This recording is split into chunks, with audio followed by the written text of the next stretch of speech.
Lalpa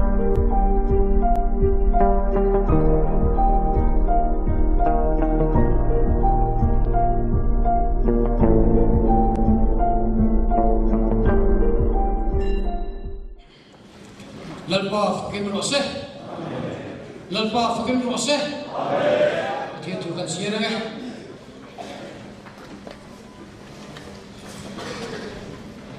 Felnain thoi nanti curah nulah lalpa curing rohu. Chadna reh tu ingin menghunti ramle itu cutam takanam lalpa yang mangin bereng khan ni nanti. An bulan welo loka lom nagai lom nangasok katinu namtira. Kamuang takin kamu kumir pokang lalpa nama hini mani ucap pohim takung dia cini katu cita lalpa nathar mensos korose man life faro bote patir suacu ikakan zawaidin lu sapat mediang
Ramtiam.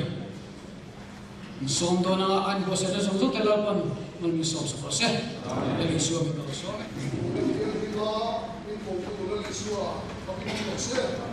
Pathian tu ilochia ku.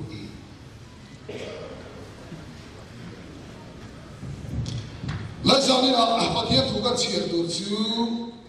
kan inkhawm pui chang cha bi sam number pali na bunga sam number pali na changa kan chiaranga tin zago babunga chang sele changa chang ri kan chiaranga zona le gaton pagana bung di chang so pasari kan chiaranga atral pui tu FSC bung chang so kan la chu pathian tu ilongai thang o sam number pali na changa felai phoi na chu han ula lompa surin ru FSC bung khat chang so ni pathum ko than chu taksa ania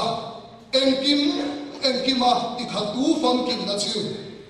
zago babunga chang sare changa chang ri ta chuti chuan una teu lalpa local ma lo song chel takin ong ru lalpa local le na chu nai to sia zona le khathom pakhan na bung ni chang so pasaria hobel hi chang le chopina boral me ani pathian lu zong ki tu ero chikum khua ina nung rengan FSC bung rup chang so ato pela chuan lalpa le achak na thasuya chuan thil ti the na nein lo ong ru athugan sia kan sei tu lalpa kan tamal so ro se amen zanina thuya kan han du chu feleng thon ni chu han ula lalpa churing ro ko shana ti hi zanin chu ka thin lunga hian a theng tlak maya hai kan district kan ho tu den du sang min han sa tir ve kan han amen atang khan zanin chu ke ma cham pual ko san sum thiang hin kan ko na ka cham pual ina a choi tur le amamo em ram su ngai muk awangin lalpa churing ro ko shana feleng thon chu han ula lalpa churing ro ko shana ti hi zanin chu ka thin wa ariya tu me phiu dang ka kan ni wa chu zana hian kan tar lam don ani le kan thu pui kan ha tar lam to ko sham ti hi mi zo chong ani ya ti chuan trong kul lama chuan ri trong chuan ecclesia ni ani ya chu ko chuan ni na ani trong dang ho lo vila ti chuan chu ko chuan ti chu suan la ka tai la sanga pathian chen na ni tura pathian na a ko chua pathian chen na tura a ko chua a ko sang ni na ani chu ecclesia ko chua ko sang ni na ani a ti chuan he ko sang ti trong kam hi alo poi mo hle mai ti ko thian nim bo la chuan ale kha thong sang sanga voi som ruk le pa ni lai mai amang ani mathaya voi thum amanga lugan voi som ni le pathum amanga thubuan bua hian voi som ni lai mai ko sang ti hi kan hu bok ani chuti ka kala ko sang ti uat khat church ko sang ti na sabak maya kan le kha thu pathian le kha thu amana lo ni chuan a phai mo hle ti na ani ti achiang ani la chuti chuan ti hian kan soi ti am ko sang chi kan ngai phanguna a soi dan po tin thukui topic sang chen pon kan ngai phangun to ma se zadina ka thinu alulan da chu het yang hi ni he ko sang pathian na din dan hi aro wi ema ke ma ni do ga lu da ke ma ni do ga chua le mai kai kan ni lo ba pathian na ka ni zum to chuan pathian da ka ni to man kan du huruna political party ga du ta political party ga ham thanam do la ba ga chua le lu le chun kual kai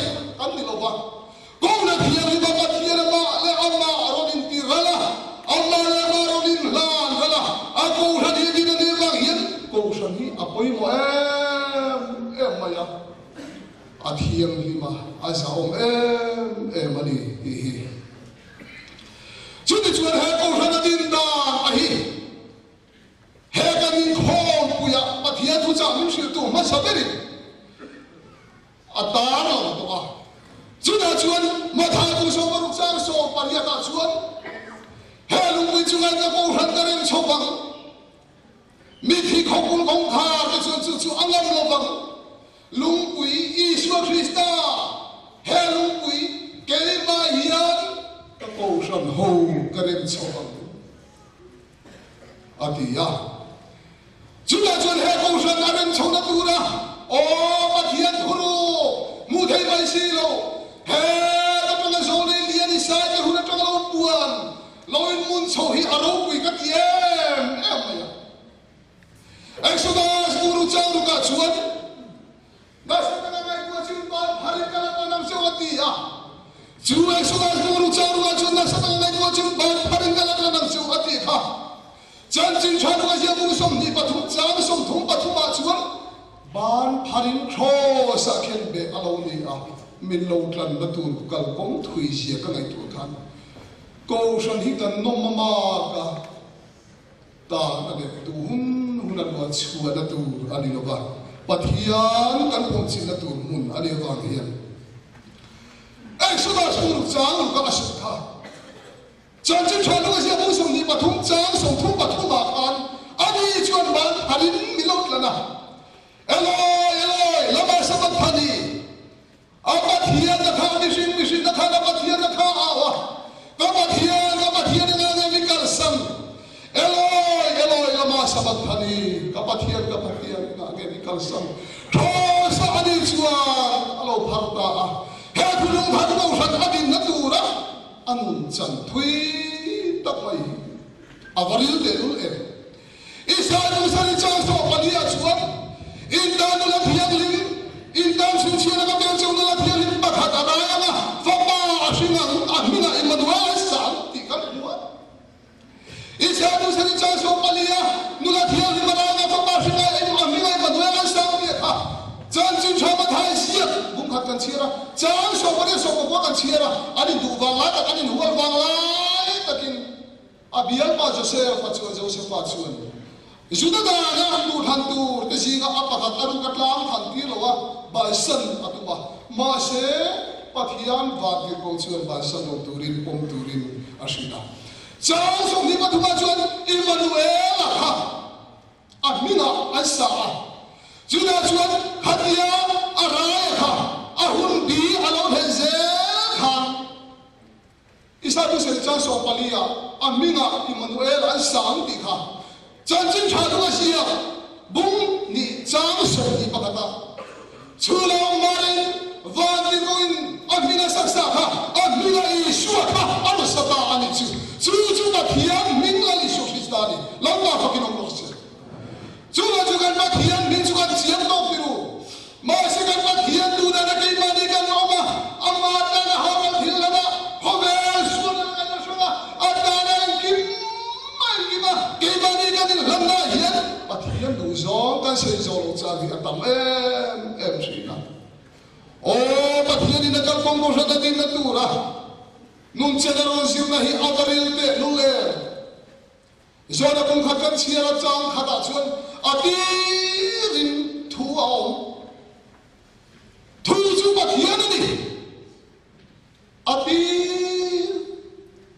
atir ro ni mai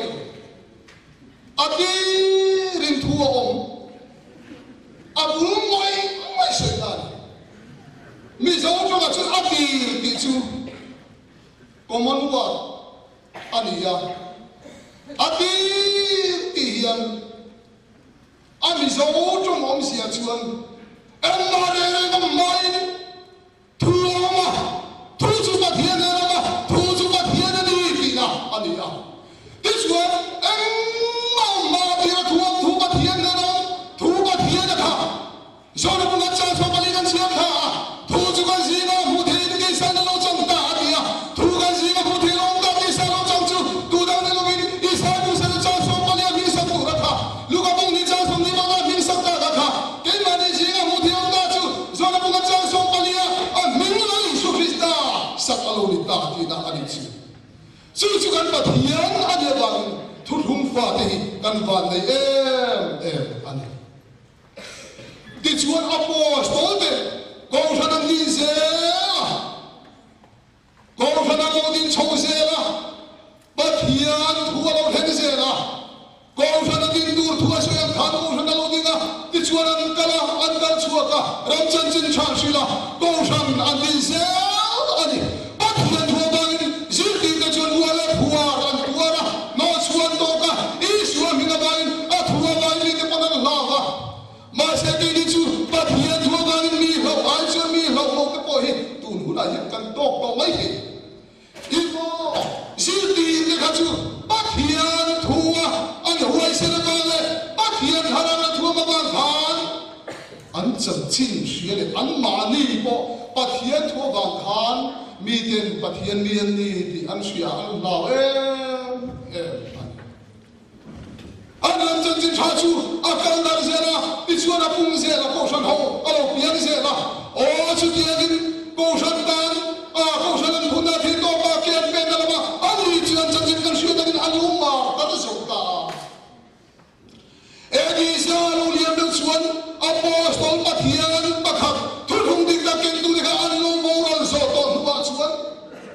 edi sa pela sa tum so ma tumin kara khan ko shana har san na sa alo henta chuda chuan chu pathian ko kai ko ni lo khan ni ga lim ta ka sa sa ko khan ni lo ti ka chan si tha ko le por le chu hu la chuan pi du da na sa ta ba khan ani chu sa ni na revival mu ma kan han se na pathian hana na mi polang se na se la hada kan min la na te kan han ve chi nang po kha ani chuan an nei ni thi Pentecost ni a haranam la ne lim ta ka hun an mana kha ho har na ka chan chin cha shi la lo mai ta an chuwa ka an du da an chhe na nom tre to ba o la thua da ni ma ta na to wa shom na sa ta an tuara elisa alo liam chuan ho be na chi dam tu an lo chuwa ka chuda chuan ma thian pa kha chuan ni ti shi shi tu ko shan ram chan chin cha shi shi tu den fel nei thone te chu han la la pa chu ri ro ti ya pa thian tu ta kan ken chin a kha ko shana khan an ni chu tu tu ra nom ta lo ban si dang la lo chok ta chuda chuda tha na sia te mon to na sa te tar tu lian te pa thian pa kha minung pa thum ni si ti na ro ken tu an ma ni professor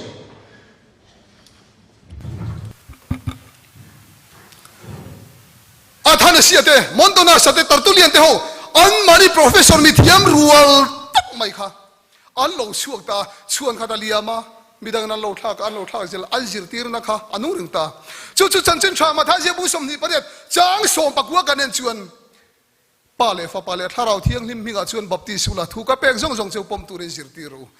chu mi lai tang mai chu pa le fa pa le tharau thiang lim mi ga chuan bapti sula thu ka pek zong zong cheu pom tu rin zir tiru pa le fa pa le tharau thiang hlim hinga chuan tia khan ani chuan trinity an tran chan anon phua chua kha ani ta chu zir ti na chu akal zela athana sia hun atopa montona sana ron chun zoma tartulia ron chun zom le chu chu rom rama kho chak le kho thanga in thendar na alom nu apo an pu dar zela ko ran sang alo pian pon chu trinity a chu pathiana minung pathum ram akha chu trinity chu alo pudar zela tun hula hian in kang na satak tuino khata le mi tuma chel har ang vel hi alo ni ta ane chu zirti na chu hovel mi thiam rual ten an hun lai na sataka an lo tu ta ka wang khan kan rama chu nan na shilom tang mai chuan ring tu te min tuam ta Kini Pentecost ko santero chu kan om na hian kan chian hi angai em mai ni King James version ruai ta ila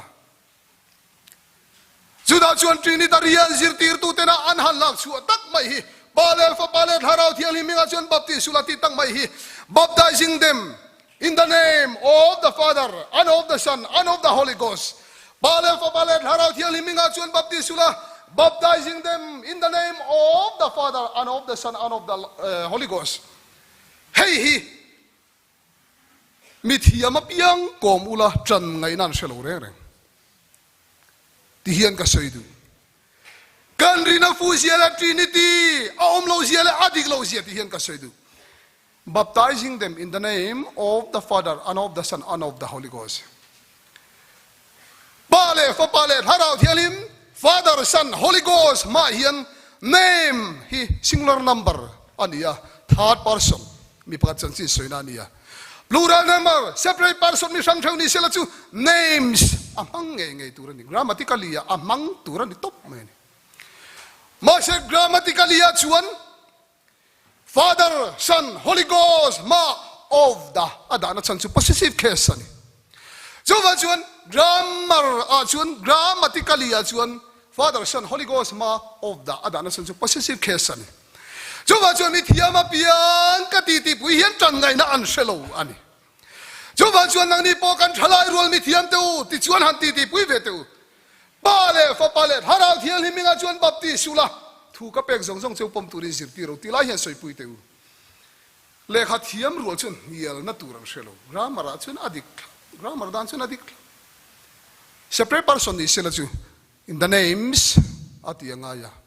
ma se name singular number third person amanga chuwang chuan he thil hi achiang em ani sap trong thiam tan chun in man vikang chuwang chuan pale fa pale harau thial himinga chuan baptist sula thu ka beng zong zong cheu pom turin sir ti ro ti hi trinity sir ti tu athana si ate montona sate tartulian te hun anon lak chua khania chu ramtam ta ka tikana kang kai se tun huna hian alo dar zauta ma se ke ni chu kan rin pathian kan sia hallelujah ming kan sia oh ming lali shua krista chan chin tha kan sil zong thi na ni lali shua fakin omrose kan va van nei te lulem ke po hi presbyterian pachala lom kan ni pentecost ko ran chung kwa bian hima changa chum zor kan ni lova ma se mulo la chana mulo thelu tu thunga chian to chuan phasan thei ni to lo eng tiang pon min ti buai ma se la oh he thu thung hian poi mo ma ba hian phasan thei ani to lo phasan phal poni to lo chu ba chuan thu lunga ma chu lo kal le do na ama lo kal turi so krista hi a thu lunga kan to do na ba hian ho a thu lunga hian zanin hian pentecost ko ran ho te o zanina hian he ko ran a thu lunga hian fel nei thoi na te chu lanula lalpa suring rotia hian yong nget phot ma yang u a poi mo em mai ni chu ba chuan he thu thung poi mo tak mai alo din dan le pathian ronin ti sa alo chan dan ramte athu ge em awang hian ko sana hian pong po basangam ngut alu chi le par ti tho chi ani lo reng renga tharau nun na thu da keng ko ran kan ya ba hian pathian ne nen pom chila he thu lungai chuan om angaya Hovero pina telekan ni na te chuan tu reng ma omlo ma se thu lunga min choi kang tu thu lunga wanga thina le nun na vanam cha bi kan ne na da tu thu lung nei tu isu krista aro pui awang hian isu krista thu lunga min suai lu tu awang zok hian he thu lung thiang hima hian thiang him na ne na rong kan bol hi apoi mo ringot ma hian chu wa chuan he kan ko ran ming United Pentecostal Church he Pentecost ko ran ming hi ana mai lo maya party minglam anguta bong pulam chi po ani lo an so wa chu khatiang di sa an nulama apostol tena wagwa ya an boral zo nuwa pathian thuthung kham hu theilowa om tur in phum bota tur khalal pan rem atilowa ti chuan har tharna zoi na local zela sang khaja ko December hapta khatlo ma khan Reverend par hamale aho te chu mi za som panga te kha harau thiang lim na thona sataka alo then de na turin andilan trong trai ta sang khaja ko December ni som thum pakhat zan laya pel chuan sang khaja ko pakhat alo in tran ta harau thiang lim chu lo theng ta oi zinga chuan sam ziak tu inga aso yangin zuru yangin an pai thok ทุกไงนะเร่งอันเชลบัติยังไม่คันถ้าเราเที่ยลิมินจูงจงใจนะจูอารอนโปลตาไงนะเชลวินถ้าเรานะทบางินนะสัตกินปะเทียนถ้าเรานะทอคาโลแข็งตาสุดาชวนเฮริไวฟัลกันทีปะเทียนถ้าเราเที่ยงลิมนะทอโรปุยตั้งไม่ปะเทียนทุลุงอารมณ์ดินโชเลนะตุรตันเรเวนปาร์ฮามาปะเทียนินนะสัตกินไบเบิลสกูลเอาปังเตเนนอันนี้หุนาเฮียนมังอินสุดยังชวนรีไวฟัลถ้าเราละมาหาทาร์นะอารมณ์มุนโชเลตานี่ที่ฮิสทรีกันชวนชวนกันนมนะโกชันฮีคอเวลดิโนมิเนชั่นพอลมิงอินวัวตั้มตักเอามันโกชันพอลมิงอินวัวดิโนมิเนชั่นตั้มมันช่วงสิ่งชวนเกนี่ชวนไปกันบ้านไหนบีกันที่ชวนอัปโปสโตเดทุริน the whole gospel to the whole world ขอเวลปุ่มเปียจันจินชาชิลตู full gospel ปนตัวมชุนเก่งตัวมชุนทุกงในตู้กันเดียวบางเฮียนขอเวลกูชันพอลนิ่งอินวัวเตลกันกันจุงลาร์เมกันสังมาเฮกูชันกันอมดารามฮีอาริลไม่ปัทเฮียนินมันมีโสมไหมมีโสมแล้วไหมทุกงจันจินชาชิลิกันก็ว่าอังหักแล้วบางเฮียนเป็นที่กูสกูชันเฮียนจานินาเฮียนเฟลในทอยเนี่ยจุลานุละลป้าจุริงเราถ้าเราโบราณตูร์ชันดำนักงาเฮียนรำจันจินชาชิลนาเฮียนเกกันเป็นเลยโดนตาอวันวมเตะลุเลมอวลอมเตะลุเลมเฮเกกันเป็นนัตูราเฮียนดานอังไม่อารมเบชวนโลดลินอาหารชินมาเสกมานี่อาจงกันอินเปกะลาลปามาเลสอนนาดอนโลลาวะปัทเฮียนเนี่ยนะกันอินละนะเทโตปรงโบนาทกตูระกันอินเปกชวนปัทเฮียนินมัลมินสมจากลัดชินจู่อัตกะจังตูจุกันเอวันซิลิสรัวเตเลกันเบียลตูปัสรุเตกันไลเซนส์โฮลดาร์ดูตักเตกูชันในตู้กูชันกัน VIP กันอุปาเตโปคานอัตกินินจังเวกจู่อินเชียนี่วันชวนจู่ที่ยังไปปุยทากัชัวเล่นะจู่กูไม่ได้เฮียนปัทเฮียนเรมาติชวนกันในโดนตาอวพูรมเตลุเลวันชวนเฮรงโบนาเฮียนจงกันเทียมเรานี่ชวนทิลเปกรงโบนากันกัลมายังมาเสกมานี่ฮิกัลชัวที่กันนี่ชวนกันกัลชัวชามฮิชัวชามไปดอนเปียละมาปะเทียนอาจจะชินอันนี้วันชวนเกมานี่ทุกในตู้ได้กันกัลโลชวนขอเวลมีเด่นปะเทียนทุกจันจินชาฮิอันเชลเร่งทุกงดีวาร์เราตันเฮรัมจันจินชาทุรุขีเชลเราเดินเฮรัสวยชีอันนี้เราวางอินมีเรื่องว่าชวนเชลโตตูแต่ชวนรัมจันจินชาชิลตูรินกันเป็นชัวง่ายเกมานี่หินลานจุงปัทยานรินชนะรงโบนาทุกรงโบนาชิลตูระกันกัลชัวง่ายกัลชัวเราว่าเกมานี่เลยเกมานี่กันอินเวชวนรัมฮีอาช่างเราเร่ง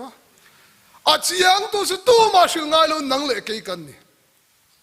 เกมานี่เลยเกมานี่กันอินเวชวนปัทยานรัมจันจินชาฮี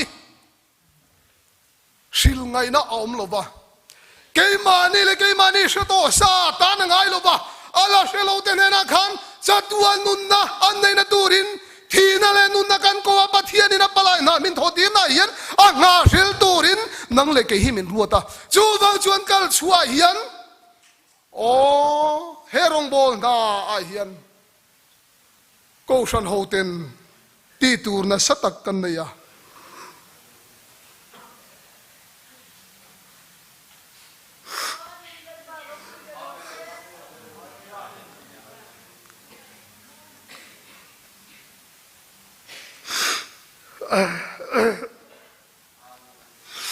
เฮ้ฮาเลลูยาอาเมนฮาเลลูยา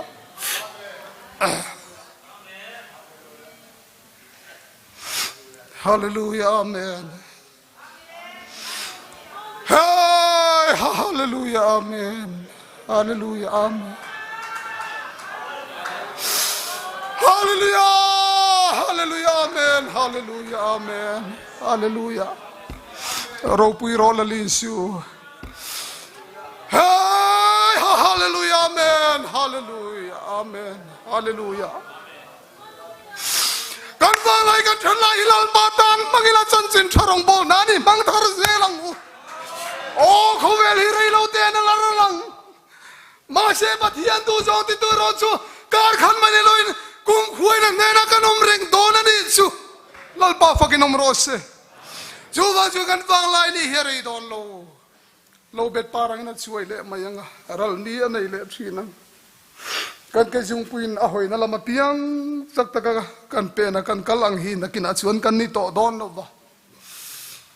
Hey ha hallelujah. Hallelujah amen. Chuba chuka thalai rual le khathiam rual te u.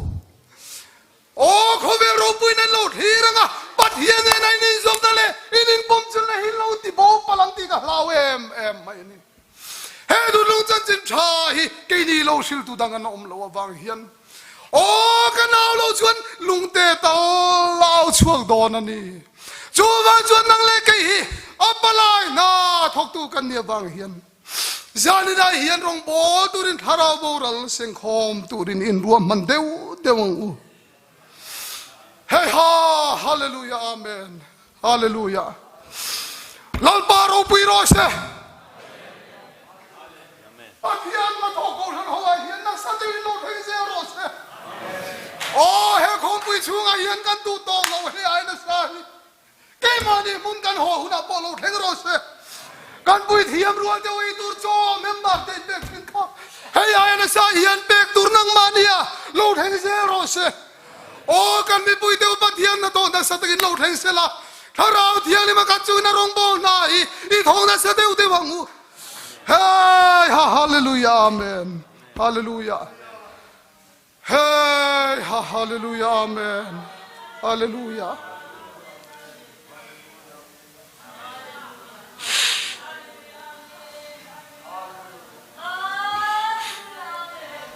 Hallelujah amen. Hey hallelujah.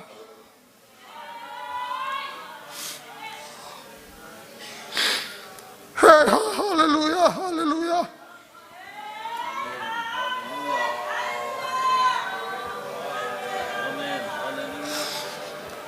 Hallelujah hallelujah amen hallelujah.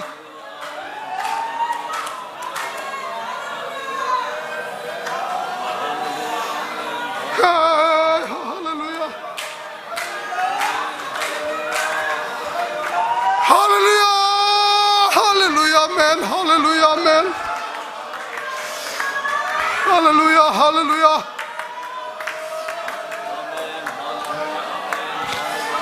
Hey hallelujah.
because ko san ho te hi thiang lim na ne na lal pa muak tur kan nia ba hian koi nia hian kan nun hi pathiam ne nei lan thiang limangu hallelujah amen hallelujah ani churei lo te alo kalang alo kaluna chon kan lo makim tonga khove lungai na len na le shomna buai na tan min nang thin ma se chunglam kan ho na chuan leilung ai buai na kan ngai to lo banga pathian ang chunga athu thunga ko san thiang lim te kan leng to ang chumi un lo dang tur chunga kin hele kan dam chunga hian thiang lim na nen tak na nen ti tak jen na nen rong bo na lem chanom lovin bel takin pathian rong I bolangu lalpana thu kan tamal som ro se hallelujah lalpa ro pui ro se kan thungai thla te lalpana thermal min som sak ro se poni se pathian fakla saturin farnu vanlal mai thar zeli an somanga chimuzo chuan somnon ngai lovin farnu lat le puye no zai chun zom donia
vai le chapin ka chiar chi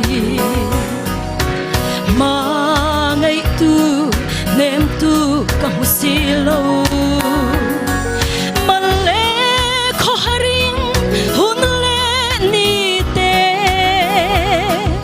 ka chiar chi lal ram ngai isu nun nem lo nai ro ka ngai em se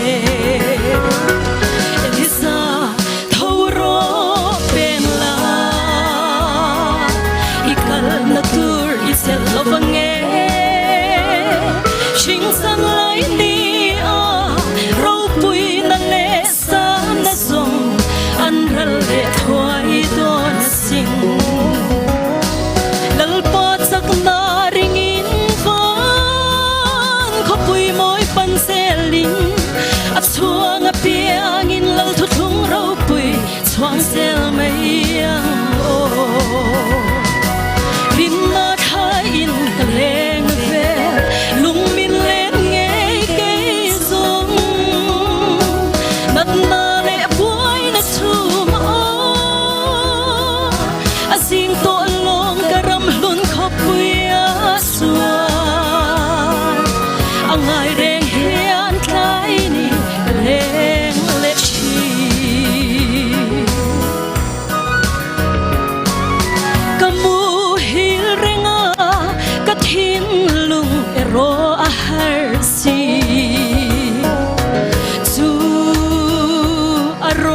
ke katu tak chua thola ka mangai kong min hon ro riam som te ka ti de ma ka ang sung no ma lo sol ro min ti hallelujah isa thoro ben la ikal na tu it's over me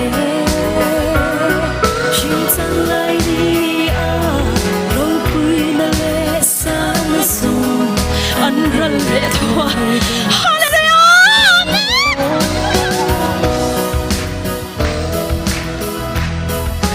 hallelujah hallelujah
men mangaya tisani min thanawan khole tui min santir tu